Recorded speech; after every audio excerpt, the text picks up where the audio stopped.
Hello friends, good morning. कैसे हो आप लोग? अभी तक हम क्वेश्चन नंबर 22 तक डिस्कस कर चुके हैं चैप्टर नंबर 2 का। नेक्स्ट क्वेश्चन हमारा है क्वेश्चन नंबर 23।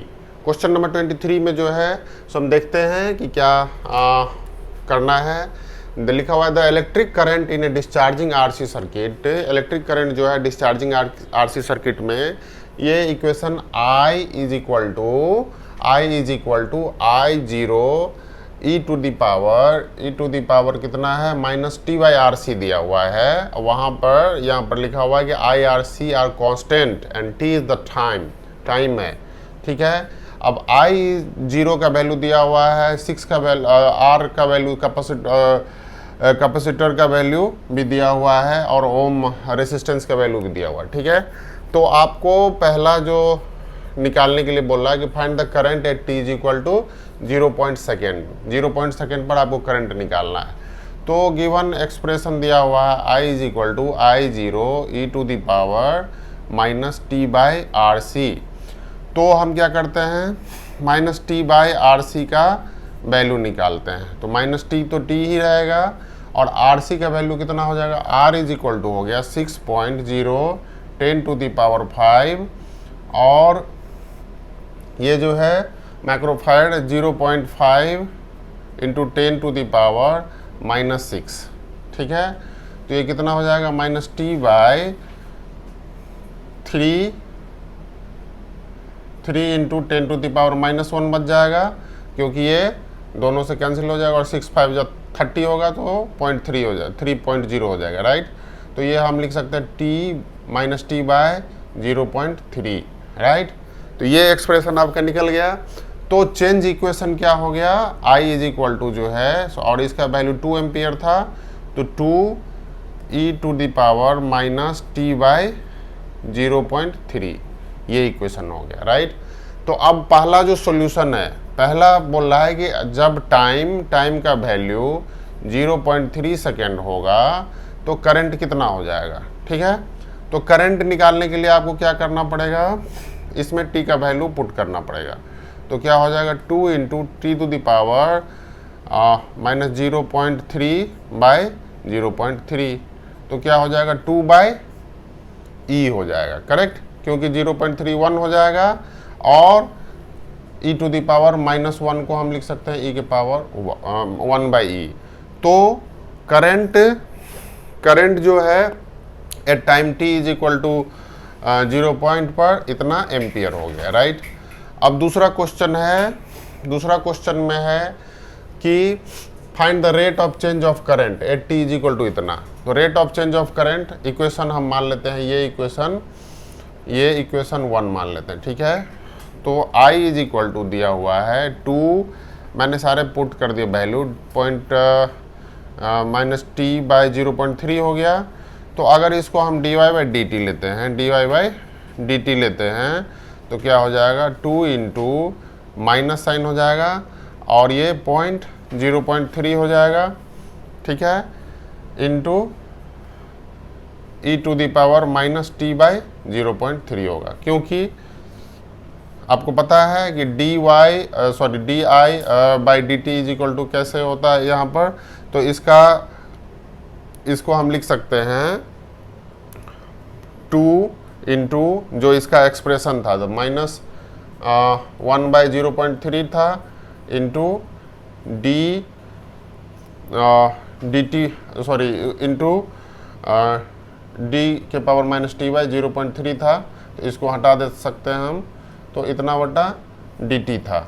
तो ये क्या होगा कि ये t तो रह जाएगा 0.3 इधर आ जाएगा, तो इसको इसीलिए हमने क्या किया, यहाँ पर 0.3 ले आया। ठीक है, तो नेक्स्ट केस में देखते हैं क्या हो जाएगा। Current rate of change of current dy/dt is equal to हो जाएगा आपका माइनस, है ना, डिस्चार्जिंग सर्किट है इसीलिए करंट निगेटिव हो रहा है, तो 20/3 और t का वैल्यू जब हम पुट करते हैं 0.3/0.3, तो क्या हो जाएगा डिस्चार्जिंग सर्किट में -20/3 और ये हो जाएगा E, 20/3 और ये हो जाएगा E ampere per second.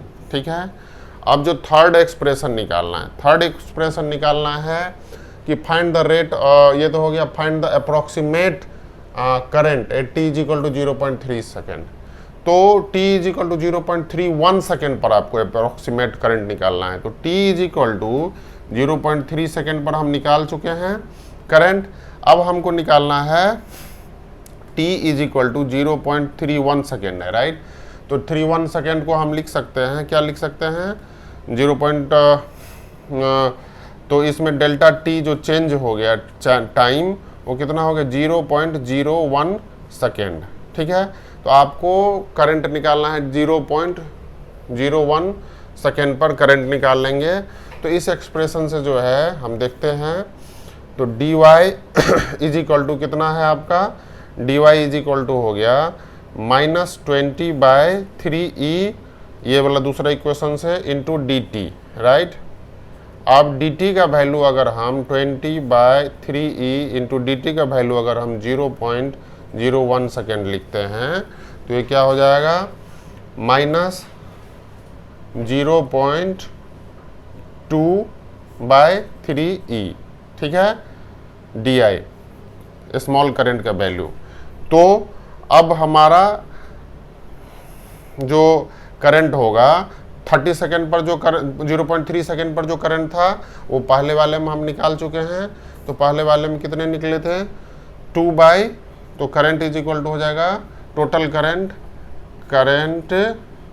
Eight t is equal to 0.31 second. 31 second पर निकालने के लिए क्या करना पड़ेगा, 0.3 सेकेंड पर जो करंट आया था वो कितना आ गया था, 2/e, और उसके बाद जो है सो 0.01 सेकेंड पर जो करंट आया, ये आया है -0.2/3e, राइट।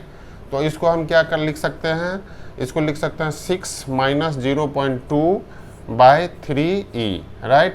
तो इसको हम लिख सकते हैं 5.8/3e। तो जो करंट होगा 0.31 सेकेंड पर हो जाएगा इतना करंट, 5.8/3e एम्पियर, ठीक है। ये आपका करंट हो गया। तो नेक्स्ट क्वेश्चन है हमारा क्वेश्चन नंबर 24। क्वेश्चन नंबर 24 में क्या है कि आपको दिया हुआ है कि find the bounded area under the curve y is equal to 3x square plus 6x plus 7 and x axis with the ordinate इतना और इतना के बीच में जो एरिया होगा उसका कर्व निकालना है, ठीक है। तो मान लेते हैं कि कोई एक x एक्सिस ये मान लेते हैं, और इसका y एक्सिस जो है ये हो गया, ठीक है, y एक्सिस हो गया, ये ओरिजिन हो गया। और यहाँ पर हम मान लेते हैं x इज इक्वल टू 5, और यहाँ पर मान लेते हैं x इज इक्वल टू 10, ठीक है। तो इसका ग्राफ हम इस तरह से रिप्रेजेंट कर रहे हैं, ठीक है। ये इस तरह से कर्व बन रहा है, ठीक है। ये हो गया आपका P पॉइंट, ये Q हो गया, और यहाँ पर कोई एक पॉइंट मान लेते हैं जिसका R पॉइंट मान लेते हैं, और इसका X और Y कोऑर्डिनेट यहाँ पर लिखते हैं, ठीक है। और ये हो गया dx, delta x, small change in x, ठीक है। तो ये जो इक्वेशन है y is equal to 3x square plus 6x plus 7, ठीक है। ये आपका इक्वेशन दे दिया, और x इज इक्वल टू 5, और इसके बीच में आपको ये ग्राफ, इसका जो एरिया है ये इस फिगर का ये आपको निकालने हैं, ठीक है। तो हम क्या जानते हैं, एट सॉल्यूशन कर, let point r is equal to XY coordinate है, ठीक है। तो इसको हम क्या लिख सकते हैं, एरिया अंडर, है ना, और है ना, ये जो एरिया बना है वो स्मॉल स्ट्रिप्स, इसको हम स्मॉल स्ट्रिप dx में डिवाइड कर देते हैं, ठीक है। Let the point r and curve is divided into small dx, dx में स्ट्रिप, dx स्ट्रिप से हम इसको डिवाइड कर देते हैं, ठीक है। स्मॉल स्मॉल dx स्ट्रिप में आप इसको डिवाइड कर दीजिए, तो क्या हो गया, area under the curve, area under the curve क्या हो जाएगा, एरिया अंडर द कर्व क्या होगा, dA is equal to integration of x is equal to 5 to x is equal to 10। आपको पता है ये पीछे हम डिस्कस कर चुके हैं कि एरिया अगर आपको निकालना होगा तो उसका इंटीग्रेशन होगा गिवन लिमिट में, ठीक है। तो और इसका क्या हो जाएगा, y dx, तो y का वैल्यू जो है x इज इक्वल टू 5 पर और x इज इक्वल टू 10 पर, तो y का वैल्यू कितना हो गया, 3x square plus 6x plus 7, ठीक है। तो क्या हो जाएगा, इसका इंटीग्रेशन क्या हो जाएगा, तो इसका इंटीग्रेशन हो जाएगा 3x cube by 3 plus, integration से जानते हैं आप ये क्या होगा, 6x का पावर 2 हो जाएगा, पावर बढ़ जाता है, और बाई 2 प्लस ये इसका इंटीग्रेशन जो है सो क्या हो जाएगा 7x, ठीक है। और ये हो जाएगा 5 और ये हो जाएगा 10 आपका। अब जानते हैं कि integration of dx is equal to कितना हो जाता है, x इसका पावर जो होता है n अगर रहता है पावर तो क्या हो जाता है, x के पावर n प्लस 1 बाई यहाँ पर n प्लस 1 से डिवाइड हो जाएगा, ठीक है। ये इंटीग्रेशन होता है। तो चलिए आइए हम कैलकुलेट करके इसका वैल्यू देखते हैं कितना हो गया। ये 3 तो कैंसिल हो गया और ये dx हो गया, सॉरी ये इंटीग्रेशन निकाल लिए। अब हम इसका लिमिट 5 और 10 के बीच में करते हैं, ठीक है। तो ये हो जाएगा x का वैल्यू, ये होगा 3, ठीक है। तो ये हो जाएगा आपका x 10 का power 3 plus 3 into 10 square plus 7 into 10, एक तो ये हो जाएगा, ऊपर वाला लिमिट इसमें पुट करते हैं। अब माइनस क्या करेंगे, नीचे वाला लिमिट, तो 125 हो जाएगा प्लस 3 इंटू 25 प्लस 7 इंटू 5, ये कर लेते हैं। तो ये हो जाएगा 1000 प्लस ये हो जाएगा 300 प्लस 70 और ये हो जाएगा आपका, इसमें कितना हो जाएगा 125 और 75 235 हो गया, ठीक है, 235 ये हो गया। तो अभी हम देखते हैं कितना हो जाएगा टोटल वैल्यूज, 1370 में से 235 अगर हम सब्ट्रैक्ट करेंगे तो 5 हो गया, ये हो जाएगा आपका 3 हो जाएगा और ये कितना हो जाएगा 1, तो 1135 हो गया, राइट, 1135 हो गया आपका। तो इसका जो आंसर होगा वो क्या होगा 1135, ठीक है। तो एरिया स्क्वायर यूनिट इसका जो ये पूरा कंप्लीट एरिया होगा उसका होगा 1153 स्क्वायर यूनिट, ठीक है। ये जो हो गया ये इंटीग्रेशन हो गया, तो एरिया इज इक्वल टू ए हो जाएगा, तो एरिया इज इक्वल टू ये हो गया कंप्लीट, ठीक है। नेक्स्ट क्वेश्चन जो है हमारा क्वेश्चन नंबर 25 है। क्वेश्चन नंबर 25 में है आपको फाइंड द सेम क्वेश्चन है जैसा कि हमने 24 में डिस्कस किया है, ठीक है।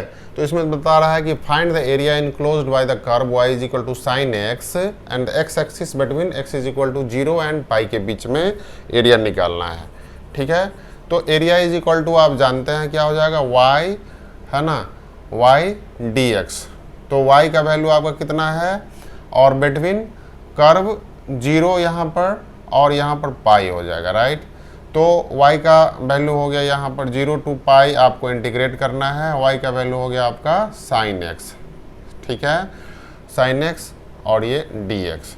तो आप जानते हैं कि integration of sine x dx is equal to कितना होगा, minus cos x plus c हो जाएगा।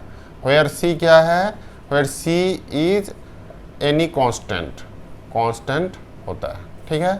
तो इसको हम लिख सकते हैं दूसरे शब्दों में कि माइनस कॉस एक्स प्लस सी, और ये वैल्यू आपका हो गया 0 टू पाई, करेक्ट।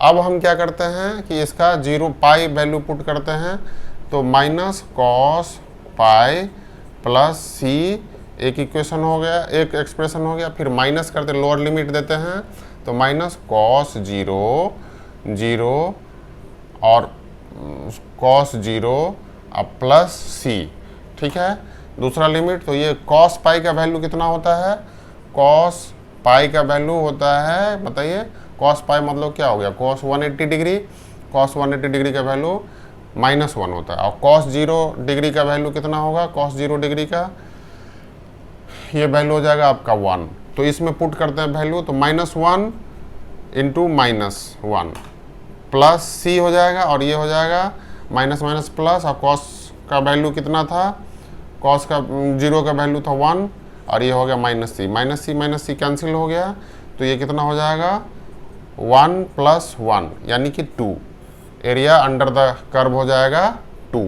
इसका इक्वेशन का आंसर हो जाएगा 2, करेक्ट। तो नेक्स्ट क्वेश्चन है हमारा क्वेश्चन नंबर 26। क्वेश्चन नंबर 26 में दिया हुआ है कि y is equal to e के पावर -x है, और आपको इसका एरिया निकालना है विथ x एक्सिस और y एक्सिस, ठीक है। तो गिवन है आपका, given y is equal to e के पावर -x है, तो एरिया बिटवीन लिमिट जो है x एक्सिस और y एक्सिस, तो x एक्सिस में y का वैल्यू y एक्सिस में x का वैल्यू कितना हो जाएगा, 0 हो जाएगा। तो लिमिट क्या हो जाएगा इसका, पहला limit x is equal to 0 हो जाएगा, और दूसरा लिमिट मैक्सिमम वैल्यू के लिए क्या हो जाएगा, x का लिमिट इन्फिनाइट हो जाएगा, ठीक है। तो इसको हम कैसे निकाल सकते हैं integration, area is equal to integration of D A निकाल सकते हैं, ठीक है। अब या इसको हम लिख सकते हैं, यहाँ पर है आपका 0 टू इन्फिनाइट, ठीक है। ये कर्व 0 टू इन्फिनाइट तक जाएगा, तो y इज इक्वल टू क्या लिख सकते हैं, y इज इक्वल टू यहाँ पर इसको लिख सकते हैं y dx 0 टू इन्फिनाइट, या इसको लिख सकते हैं हम 0 टू इन्फिनाइट, y का वैल्यू कितना हो गया e के पावर -x dx, ठीक है। तो इसको इंटीग्रेशन जब हम निकालेंगे, y इज इक्वल टू अगर e के पावर -x रहे, तो dy जब हम इंटीग्रेशन निकालेंगे y dx का, तो कितना हो जाएगा e के पावर -x dx, तो ये हो जाएगा माइनस साइन हो जाएगा, और e के पावर -x रहेगा प्लस c, कोई कांस्टेंट हो जाएगा। तो इसी तरह हम यहाँ पर लिखते हैं e के पावर माइनस साइन e के पावर -x प्लस c, कोई कांस्टेंट हो गया, और इसका lower limit 0, upper limit infinite, ठीक है। तो इसको हम कैसे कर सकते हैं, इसको लिख सकते हैं हम इन्फिनाइट वैल्यू, इसको हम ऐसे भी लिख सकते हैं 1/e के power x plus c 0 to infinite.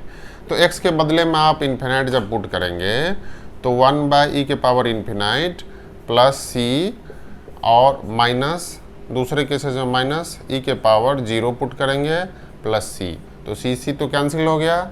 अब दूसरा केसेस में देखते हैं कि e के पावर जब इन्फिनाइट होता है, तो क्या हो जाएगा, ये 0 हो जाएगा, और प्लस c, और ये क्या हो जाएगा माइनस माइनस प्लस, e के पावर 0 का मतलब 1 हो गया, ठीक है। तो 1 हो गया, यहाँ पर 1 लिख देते हैं हम सीधा, 1 माइनस c हो गया, तो माइनस c ये कैंसिल हो गया, ये 1 आपका। तो एरिया अंडर द कर्व हो जाएगा 1 स्क्वायर यूनिट, ठीक है, जो भी यूनिट दिया हुआ है। तो इसमें जो हमारा मेन कंफ्यूजिंग था कि जब भी कोई ग्राफ हम खींचेंगे, तो इसमें y इज इक्वल टू जो वैल्यू दिया हुआ है 1/ex दिया हुआ है, ठीक है। तो लोअर लिमिट जो है x का क्या होगा, लोअर लिमिट जो है सो x का 0 हो जाएगा, और अपर लिमिट जो है सो चूँकि वो x एक्सिस के अलॉन्ग लंबा ग्राफ दिया हुआ है, तो मैक्सिमम वैल्यू जो y इज इक्वल टू क्या होगा कि x इसका जो मैक्सिमम वैल्यू x का होगा इन्फिनाइट होगा, तो इन्फिनाइट पर क्या हो जाएगा, यहाँ पर 1/इन्फिनाइट, तो यानी कि ये क्या हो जाएगा 1/इन्फिनाइट को हम लिख सकते हैं 0, तो y का वैल्यू 0 हो। तो x और y एक्सिस के अलोंग हमें ग्राफ खींचना है, जिसमें कि पहला लिमिट जो है x इजिकल टू 0, दूसरा is equal to y is equal to 0 put करना होगा। तो y इजिकल टू 0 का मतलब क्या हो गया कि x का वैल्यू इन्फिनाइट होना चाहिए। ठीक है, हमारा नेक्स्ट क्वेश्चन है क्वेश्चन नंबर 27। क्वेश्चन नंबर 27 में क्या दिया हुआ है कि आपका a rod of length l is placed along the x axis. x axis के अलोंग में जो है सो कोई रॉड जो है लेंथ l, जिसका कि लेंथ l है, इज प्लेस्ड x एक्सिस। ठीक है, तो मान लेते हैं कि ये x एक्सिस है और इसमें रॉड ऑफ लेंथ जो है सो x इज इक्वल टू 0 पर इनिशियल वैल्यू है x इज इक्वल टू 0 और x is equal to l rod placed किया हुआ है। ठीक है, अब क्या बोला कि द लीनियर डेंसिटी मतलब mass by length rho of the rod varies with the distance x from the origin. 0 origin से वेराइज करता है। ठीक है, और ये x इजिकल टू 0 पर मान लेते हैं कि लीनियर डेंसिटी उसका इस तरह से वेराइज करता है। रो इज इक्वल टू हम लिख सकते हैं linear density of varies with the distance x from the, ये वेराइज करता है, ये इक्वेशन a प्लस bx इस तरह से वेराइज करता है। ठीक है, तो इसका हम देखते हैं कि पहला बोल रहा है कि find the SI unit of a and b। ठीक है, तो लीनियर डेंसिटी का linear SI unit of linear density क्या है? एसआई यूनिट है आपका लिखा, ये मास पर लेंथ है तो क्या हो जाएगा केजी पर मीटर, राइट, केजी पर मीटर हो जाएगा SI unit of linear density. तो रो इज इक्वल टू है a प्लस बी एक्स। इसका मतलब हो गया कि a का जो एसआई यूनिट है, एसआई यूनिट ऑफ a क्या हो जाएगा, क्योंकि सेम डायमेंशन जो हम जान चुके हैं कि जो पूरे जितना भी एक्सप्रेशन होगा सबका सेम एसआई यूनिट होगा। ठीक है, तो यहाँ पर SI unit of A is equal to कितना हो जाएगा, केजी पर मीटर हो जाएगा। अब SI unit of B X is equal to कितना हो जाएगा, केजी पर मीटर होगा। ठीक है, अब एसआई यूनिट ऑफ बी का एसआई यूनिट क्या हो जाएगा, केजी पर मीटर इंटू यहाँ पर x का एसआई यूनिट, x क्या है, लेंथ है, तो इसका हो जाएगा m। ठीक है, तो इसको हम लिख सकते हैं केजी पर मीटर स्क्वायर। ठीक है, तो a और b का एसआई यूनिट आसानी से निकल गया। अब आपको इक्वेशन 1 हो गया, ये 1 का सॉल्यूशन हो गया a का। अब b का सॉल्यूशन में क्या बोला, find the mass of the rod in terms of ABL। तो मास ऑफ द रॉड क्या होगा कि ये लीनियर डेंसिटी है, तो इंटीग्रेशन इसका हम निकालते हैं, मास इज इक्वल टू क्या होगा, इंटीग्रेशन ऑफ इसको हम रो dx और limit x is equal to 0 और x is equal to l के बीच में उसका मास हो जाएगा, राइट। तो ये दिया हुआ है 0 और l, आपका ये इक्वेशन दिया हुआ a plus B X, right, into dx हो गया। तो इसका इंटीग्रेशन क्या हो जाएगा, इसका इंटीग्रेशन हो जाएगा ax plus B X square by 2 plus c constant हो जाएगा, क्योंकि a इंटीग्रेशन तो आप जानते हैं कोई भी कांस्टेंट टर्म का इंटीग्रेशन क्या हो जाएगा, वेरिएबल ax, और इसका x के पावर, इसका कुछ कांस्टेंट टर्म कुछ नहीं था तो ये x इज इक्वल टू 0 था, तो इसका इंटीग्रेशन हो जाएगा x 0 प्लस 1 बाई 1 यानी कि ax हो जाएगा, करेक्ट। अब दूसरे टर्म का bx का इंटीग्रेशन क्या हो जाएगा, b कांस्टेंट टर्म है तो x का इंटीग्रेशन क्या हो जाएगा, x के पावर 1 प्लस 1 बाई 2, तो bx स्क्वायर बाई 2 हो जाएगा। और उसके बाद ये कांस्टेंट कोई c मान लेते हैं कि where c is any constant.